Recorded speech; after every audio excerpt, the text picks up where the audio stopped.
नमस्कार, मी कादंबरी जाधव आणि स्वागत आहे तुमच्या सर्वांचं माझ्या यूट्यूब चॅनलमध्ये. आपण भगवद्गीतेतील श्लोकांचा अभ्यास करत होतो. तर आपला अर्जुन विषाद योग पूर्ण झालेला आहे. सांख्ययोगमधील 19 श्लोक पूर्ण झालेले आहेत. आज आपण पाहणार आहोत 20वा श्लोक. तर सुरू करूयात राधे राधे म्हणून. न जायते म्रियते वा कदाचित, न अयम भूत्वा भविता वा न भूयः, अजः नित्यः शाश्वतः अयम पुराणः न हन्यते हन्यमाने शरीरे. म्हणजेच कोणत्याही काळी आत्म्यासाठी जन्मही नाही आणि मृत्यूही नाही. त्याचा जन्म झाला होता असेही नाही, त्याचा जन्म होतो असेही नाही आणि त्याचा जन्म होणार आहे असेही नाही. तो अजन्मा, सनातन, नित्य अस्तित्वात असणारा आणि पुरातन आहे. शरीराचा नाश झाला तरी त्याचा नाश होत नाही. शरीरामध्ये 6 प्रकारची स्थित्यंतरे होतात. शरीर मातेच्या गर्भातून जन्म घेते, काही काळासाठी राहते, त्याची वाढ होते, त्यापासून काही परिणाम उत्पन्न होतात, हळूहळू त्याची झीज होते आणि शेवटी ते लुप्त होते. परंतु आत्मा अशा परिवर्तनातून जात नाही. आत्म्याचा जन्म होत नसतो, परंतु तो एक भौतिक शरीर धारण करीत असल्यामुळे त्या शरीराचा जन्म होतो.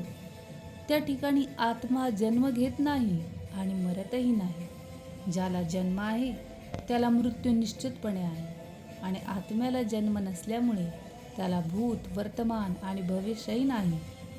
आत्मा सनातन, नित्य अस्तित्वात असणारा आणि पुरातन आहे, अर्थात त्याचा जन्म झाला आहे अशी इतिहासातही नोंद नाही. शरीराच्या प्रभावाखाली आपण आत्म्याच्या जन्माचा इतिहास शोधत असतो. शरीराप्रमाणे कोणत्याही काळी आत्मा वृद्ध होत नाही. म्हणूनच तथाकथित वृद्ध मनुष्याला बालपणातील किंवा तारुण्यातील चैतन्य वृद्धावस्थेतही आढळून येते. शरीरात होणाऱ्या परिवर्तनांचा आत्म्यावर काहीही परिणाम होत नाही. भौतिक गोष्टी क्षीण होतात, त्याप्रमाणे आत्मा कधीही क्षीण होत नाही.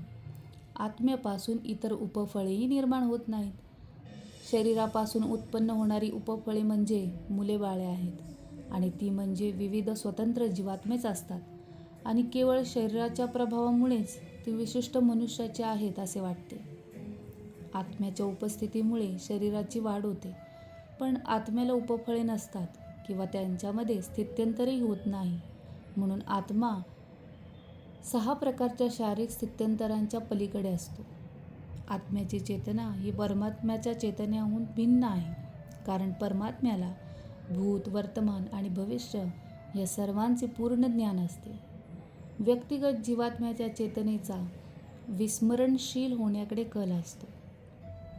जेव्हा तो आपले वास्तविक स्वरूप विसरतो तेव्हा तो श्रीकृष्णांच्या दिव्य उपदेशांद्वारेच ज्ञान आणि प्रबुद्धता प्राप्त करू शकतो.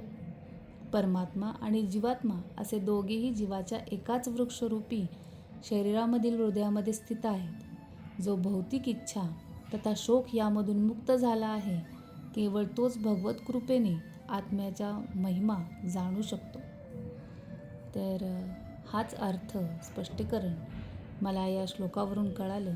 तुम्हाला कसं वाटले नक्की कळवा. भेटूयात जीवन उद्देश घेऊन पुढच्या व्हिडिओमध्ये.